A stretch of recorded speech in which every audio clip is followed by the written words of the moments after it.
On this channel, we have talked a lot about dating and relationship advice, and I've had a couple videos talking about parenting advice because I am now a new parent. I have been a parent for over a year. I've had the best parents in the entire world, so I think I'm doing a pretty good job so far. And this old video from Joe Rogan has been in my recommended feed like for a couple of years now, I would say. It's a video from like 7 years ago.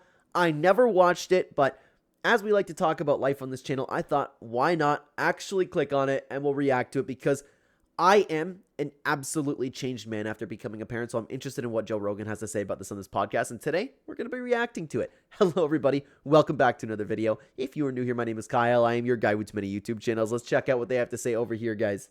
That's going to take a piece out of who you think you are. But you know what? If you and we have friends who aren't okay, so it's with Brendan Schaubin.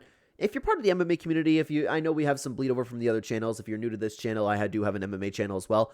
I've been vocal about how I do like Brendan Schaub, so I'm going to enjoy this conversation. Or whatever, and you can see it in their kids. I'm not saying a psychologist or I'm some expert in parenting, but if I go to a person's house and I see the way the kids treat the parents, I go, "You're not around enough, man." Hey, that's true, especially if you want to talk about a father in the home. But hey, is that not even okay to talk about nowadays? I don't think it's. We like to talk about what a great job people can do by themselves. But yeah, you need to be an involved parent. My dad was in my life, and look how great I turned. Wow, that was bad. That was a very egotistical thing to say. Guys, I think I turned out okay, man. I'm going to be honest. I promise you, I can tell. Yeah. My son doesn't act like that. Yeah. Because one thing you can call me whatever you want, whatever you want. One thing I am is a beast of a dad. I know that. I don't know if I'm a good comic. I don't know if I was a good fighter. I don't know if I'm a good podcaster. That's all up for debate. One thing I know is I'm a fucking good dad, man. And you know what? Honestly, I feel the same way because I haven't reached like the terrible twos yet. My daughter at the time of recording this video is 15 months old, and we've seen the tantrums start, and we've seen the things where it's like, no, I'm going to do what I want. I want to go over there. I'm going to go over there. It's funny how easy it is. And, you hear all of these stories talking about like, oh, I'm having one kid and I'm done. Like, this is the worst thing ever. The way people talk about raising kids is insane. And all it takes is a little bit of consistency. Like my kid is obsessed with going to the kitchen right now. We keep her buried off in the living room because I don't want her to go in the garbage. She figured out how to open the garbage. She wants to eat the dog food. Okay. So things like that. So unless we're in the kitchen, we don't let her in the kitchen. So she always tries to move things to get there. And all you keep doing is you continuously say no and you do not give in. It's funny how simple that is. And it really is just being active in your kid's life and being a participant and being a parent. Good for you, man. It's a very, very, very, very important quality. And that quality, when your kid becomes an adult, that's going to be just a major factor in how you get along. Yeah. Like even parents, and I know friends. Very funny that we're talking about this right now. I'm recording this video while my daughter is napping, and I just looked at the camera and she just woke up from her nap. So I will continue this recording with a jump cut this evening. Sorry about that, everybody. We are back. That had bad relationships with their parents when they lived with them. And then once they got out, their parents were nice to them. But their parents were shitty to them when they were kids. And they always hold it against them. Always. They always have that shit in the back of their head. Like, why were you a dick when I was 12? Well, I think it varies from person to person, man, because some parents, are like that. And some kids, perceive parents' behaviors, like especially when it comes to someone like a father and a daughter, when the father's trying to protect them and they think that they're just being a horrible person. That's a very special situation. That shit is always in their head. It's like that Avatar horse. When you're young, you mix together. And if you don't mix together when you're young, And I was talking to someone, a therapist. They were saying, I think it's from like till they're 3. If you don't make that connection, when you're like, when they're 4, like, I'll do it now. It's almost too late because they already developed these brain pathways. We're like, nope, my dad's an ass. Yeah. That one's a toughie because I only know like really, really good connection. I would imagine that you can build a bond with a 4-year-old, especially when it comes to a boy, but I do understand what they're saying. I already see it right now, like how connected my baby is to my wife and I. And there's really nothing you can do to fix it. Yeah. Man, I went to the movies yesterday with my kid. What movie? We went to see the Romeo and Juliet. Oh my God, this is an old podcast clip. I've still never seen that video. Oh wait, maybe I have. I meant to say movie. Yeah. What is it? Sherlock Gnomes? Yeah, the Sherlock Gnomes. No. I don't know what. Is it Romeo and Juliet? That's the one that I'm thinking of. Sherlock Gnomes I've definitely not seen. A cute little movie. Yeah. But, we went to that Cineopolis place where, you lean back, those things? Yeah. The seats lean back. Good food. And you take the seat rest down And my 7-year-old just snuggles with me. The best. We're snuggling, watching a movie. I'm like, hang on. Couldn't be happier. Yep. It's crazy to me how many times this has been told to me until I had my own kid that there's no feeling like your own kid just loving you. When my daughter just comes and hangs out, like I'm sitting in a chair or something, she just learned how to walk around. So when she starts coming towards me and just feels like sitting next to me and then just wants to snuggle and like watch her show, it is an indescribable feeling, man. That's my kid. It's indescribable. I don't want to see this stupid fucking movie. No, but I don't care. She wants to. Yep. So I couldn't be happier. That's why I'm sitting down. I'm watching all of the stupid shows that she wants to watch. Like, I hate Bear in the Big Blue House. That's what she's into right now. There are very few things that she watches that I like, but I can sit there all day with just her like doing this like next to me. It's incredible. Out there and watch this silly gnome Bullshit movie. Yeah. She's just a little snuggle bunny. I've watched Boss Baby 9 times. Boss Baby's not a bad movie. In like a week, though. That's a pretty funny movie, though. Boss Baby's great. I think 9 times pretty light for a baby who likes a movie. Voice. I watched like 9 funny. times. But my son, whenever we watch, he snuggles up with me. Usually, this is why I want a daughter. This is why I'm jealous you have daughters. Because daughters love their dads. My son, I'm like, you little traitor. Little bitch. Mommy. Like, dude, it's me. Every morning you cry for your mom? Girls. I never actually, and don't get me wrong, before I say this, I know that I would love my kid no matter what. I never wanted a daughter. And now that I have one and experiencing what I have been experiencing, how loving she is, how like she snuggles up with you and just hangs out, I'd be completely comfortable being a girl dad, and I would have like put money that wouldn't have come out of my mouth ever. It's crazy, man. I'm actually looking forward to, even like, because we're planning on having another kid, I wouldn't care. I don't care if I have a son anymore. I really don't, and it's insane to me to say that. They're like that too in a lot of ways. It's Sometimes. just, you got to accept the fact that the mom is not just the soft, sweet woman in the house, but she's also the person who made them in her body. Yeah, and there's like chemical they came connection out of her body, man. Yeah, Brendan's actually right there. Like, there's an absolute chemical connection there, and the baby will always be drawn to its mother. There's no, like, I had a deal with my wife. Like, I'm not naming any kids. I go, I got veto power. I go, but you do way more work. Like, it's way harder to make the person. I go, as long as you try to call the kid applesauce or something fucking stupid. Yeah. You know what? That's fair. I wouldn't go for that. I think it has to be, for me personally, and I respect what Joe did, and I would have that same attitude if I were to, like, you pick the name, like, as long as you don't call it applesauce. I think it should be a 50-50. I know that the wife obviously does more to build the baby, but it is still my kid as well. I just don't feel like it's not an even proposition. All I did is fuck her. Yeah, which you're going to do anyways. Exactly. Which I was going to do anyways. But now we got to deal with this seed, Yeah, you got a bonus. They get a bonus. Overtime for you. It is kind of crazy, though, that sex is how you make people. I know. And everybody just wants to fuck all the time. And you want to fuck a bunch of people. But you don't- want people. What do you mean? That's completely natural. It makes sense. You want to continue the human race. No wonder that's built into us. People don't want kids. No, hell no. You know who opened my eyes, like, in a big way, in a podcast recently, that's really been making me think a lot about this, is Brett Weinstein. He's the professor that got in that. Do you know you know who he is? I don't listen to Joe Rogan's show nearly as much as I used to, but I need to go back and watch some of those because his podcasts with Brett Weinstein were actually really, really fascinating to listen to. I remember getting excited whenever he was on the show. Yes. Controversy with Evergreen The University. pronouns and all that, and they were taking the day. No, that's different one? It wasn't a pronoun thing. It was the day of absence. Yes. They wanted all the white people to stay home. And he's like, that's racist. and- Ridiculous. yeah. Oh. What a horrible podcast person to have on your podcast, Joe Rogan. That's crazy. Anyway, he was on who said there's two different things that men are attracted to. They're attracted to a woman that they think would be a great companion and a great mother and like someone who, he said there's a difference between hot and beautiful. Correct. Like some women are beautiful and like they're loving. You want to be around them. He goes, but then there's other women who are just hot. And in males, that very receptive woman who doesn't require any commitment was an opportunity for men to spread their seed.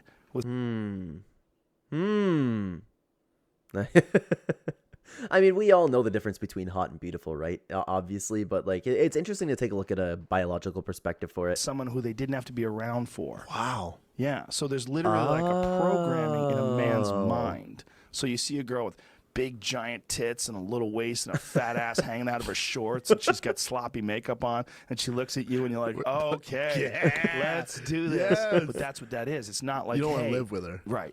I never thought of it that way, and I'm sure that I've listened to it because I've listened to like I'm talking about, like, if we're talking 7 years ago, whatever, before the Spotify deal.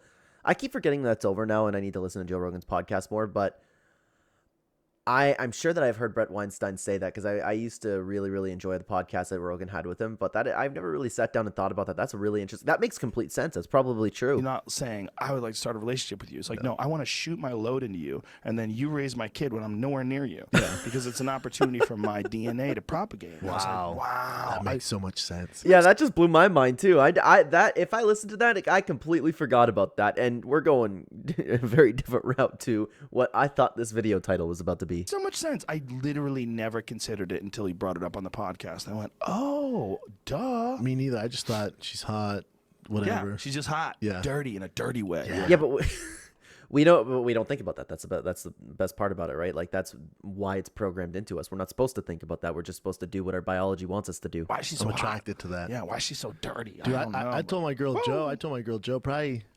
4 weeks into it, 5 weeks, we were getting serious, and she got this job offer to go to Miami, and she was talking about career and stuff like that.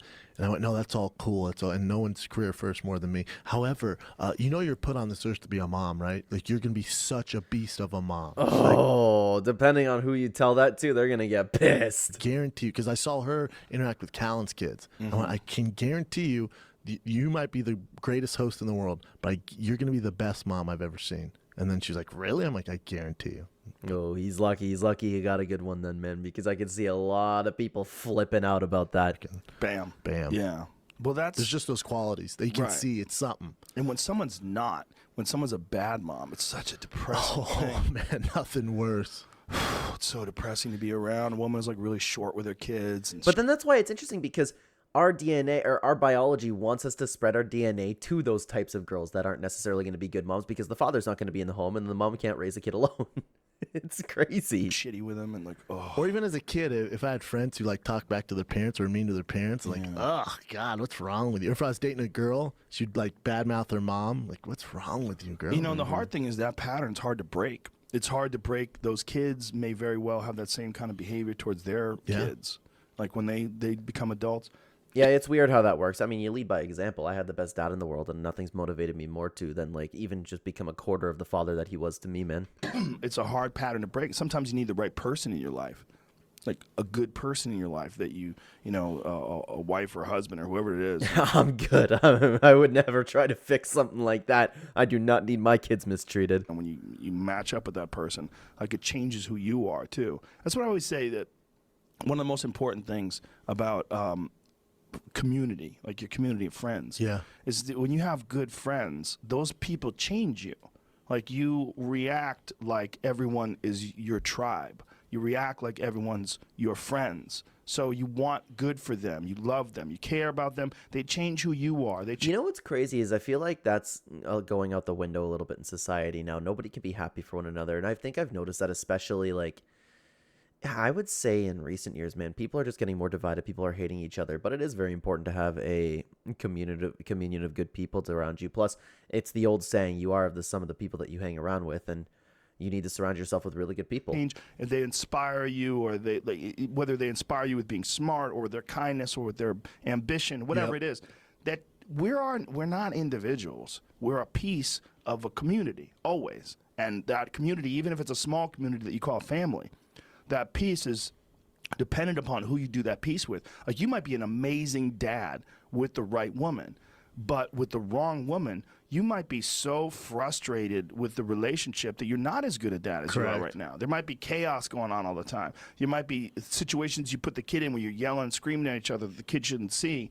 To be honest with you, I think, well, I mean, if you want to go down that route, I think it's wrong to do that in front of your kid either way. You should just grow up and figure it out another way without letting your kids see the evils of the world, man. All these different factors that are dependent upon your relationship with this other person. Oh, and I forgot what I was going to say. Like, You just need to choose the right person. You need to just, yeah, and this is, I don't understand how people just settle down. How do people just settle?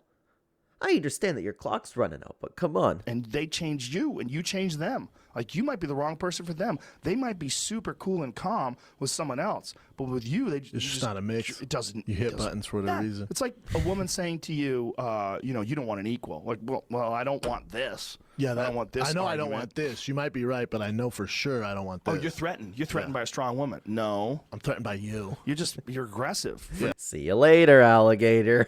But why do you even entertain conversations like that? Just break up with them. No reason. Who the fuck has ever said that? You're threatened by a strong man. You're threatened by a strong man? Like, what? It's like, what? Shut up, Change the pussy. tables. I know. What are you calling yourself, a strong man? Get the fuck out of here. Any guy who calls himself a strong man like that, strong. most likely is a bitch. Yeah. Most likely he's just trying to prop himself up. And I feel the same way about women who say that shit. Agree. Women who Ooh, YouTube. I'm very grateful to be on this platform, and that's an absolutely disgusting thing to say. And I think that both of these guys are very scared of a strong, independent women. like, you know, you're scared of a strong woman. Like, okay, am I really? Or are you a cunt? Yep. Are you a cunt? Just a raging cunt. Is this cunt talk? This cunt talk. This your cunt talk ran again? Super uncomfortable. I don't know what got us to this position, but whatever I did, please, I'll apologize. But I also feel like in this community of friends that we're talking about, if you were a shit father, it would show elsewhere in your life, around us or. Oh, yeah. And you can usually tell, too, before they become a father. That's why I don't understand why people aren't so good at vetting out their own partners before they get married. If we're at the comedy store, or a restaurant, or in your social media, it's going to come out one way or another, you know? Well, you know and that it'd be expression? tough to be in that group. You know that expression, how you do one thing is how you do everything? Yes. Yeah. Yeah, I think there's something to that. I mean, obviously, there's people that are really good at one thing and suck at other things, so it's not a... I'd have to sit down and think about that. I've actually never heard that expression before, but I understand.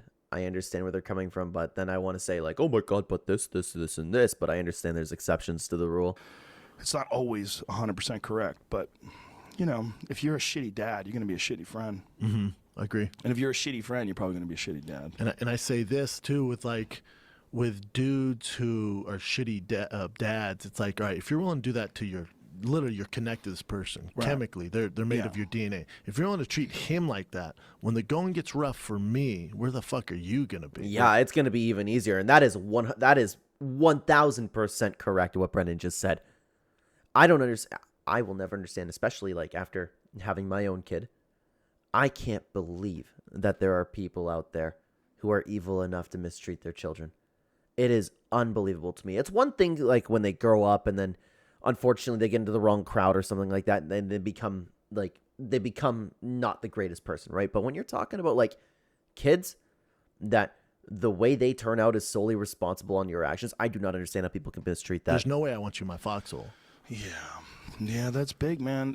And then people that don't understand that, they don't understand what they're doing wrong. Like, oof, that's rough too. It's a bummer. The people that can't see it. No, that one, you just, I wouldn't even entertain that. Why, if there's somebody who legitimately can't see where they've done wrong, they won't admit it or anything like that, I don't want them in my life. Try to explain it to them, and they can't see it. One thing people here's the thing, you don't need to explain it to them. Just go away. There's no point in having that argument. With those, and I would never do this, but if you give someone parenting advice, it just doesn't. There's certain things you can't talk about usually: politics, religion, and parenting. The only way I think parenting advice works ever is if you talk about one great thing that you found that you do with your kid without criticizing that other person. Yes, that's true. You know what I have to deal with is all of these people giving me gentle parenting advice, which is incorrect, right? I know I'm going to hear some comments about that, but it's the incorrect way to raise your children. That's what I hear about the most, and I'm just thinking like, oh, so that's what you do. Oh, and it's crazy to me how many people just like want to like just, and I know a lot of times they have like good intentions, but I think I'm doing a good job. If I want parenting advice, I'm going to go to my mom and dad, because my mom and dad gave me the perfect childhood. They raised me to be good. Like, I don't want to start like being egotistical out here, but I think they did a phenomenal job. So if I'm going to go to one person for parenting advice, it's going to be my parents. And I've done that a lot of times. It's just crazy how many people just like want to just throw their opinions at you for no reason. You could give them advice, but not give them advice. But like you could relay your personal positive experiences, and either they take it or they don't. But as soon as you start saying, "Hey, man, I see how you talk to your son," and you're like, "What? What the fuck did you say?" I know. People get yeah, man. super Just offensive. your son is, you know, he's an individual, man. You treat him like he's an object. Like, fuck, I don't fucking treat my son like.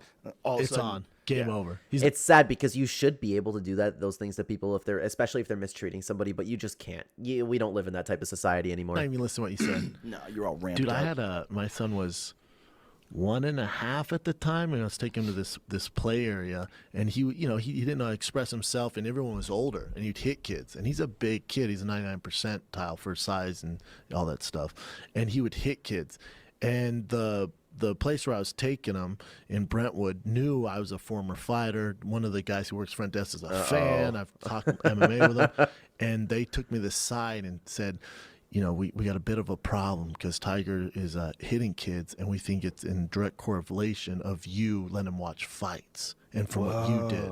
I just started laughing. You guys, And again, it's the, you know what's crazy though? It's an understandable assumption to make, but still you can't make an assumption like that. You can't. And people can be so condescending about it. But then again, Brennan's kid shouldn't be hitting people, and Brennan should be on that, and he should be watching his kid. If his kid hits somebody, take him away. silly as fuck. I'm never bringing him back. B, he's 1.5. Everyone else in there's 3. I mean, yeah, he cold cocked that kid with a left hook, and I'm proud of him. I'm proud of him. That kid took his toy. However, Okay, I get it. Like, the kid took his toy, but still, the kid shouldn't be hitting people in an environment like that. it's just this is what kids do. They hit, man. It's nothing, and I tell him no, and I stay on top of my helicopter, parent the fuck out of him when he's in there. But he's 1.5. Right. The rest of the kids are older, and trust me, he's not watching UFC. It's not has nothing to do with They it. think like Took me to the somehow or side, and another. this lady was like that U of FC or whatever you were getting into. I was like, oh my And god. you just know too. You just know too that she absolutely knows what it's called. And that is a huge pet peeve of mine, is when people pretend like they don't know. Oh my god. This is some Brentwood shit, lady. There's a It's lot like of, if you happen to be coming over from the Fortnite channel, it's like when people spell Fortnite with like Night, and I'm like, you know how to spell it. You're not funny. You're not quirky. You're not above me. Shut your mouth. This is some Brentwood Brentwood shit shit. right now. All right, you gotta let them eat dirt. If they hit each other, they hit each other. we're concerned that you're constantly reaffirming his gender without him choosing. Oh, dude. We're concerned. All right, and the video's almost done. That's where we're gonna end it right there, because that is, again, such a problematic viewpoint to have, Joe Rogan. And YouTube, I would never in a million years say something like that. Okay, but that that video did not go the route that I thought it was going to go, but it was still a very interesting conversation. I like to talk about parenting, and as my journey continues, we're going to get into more dating and relationship advice on this channel. We're going to get into more parenting advice, and if you want to be part of the journey, like, subscribe. Thank you so much for being here. We do have another video on parenting, unpopular opinions about parenting. You can check that out right here. I would love to have you over there. Thank you very much for watching, guys. Take care, everybody.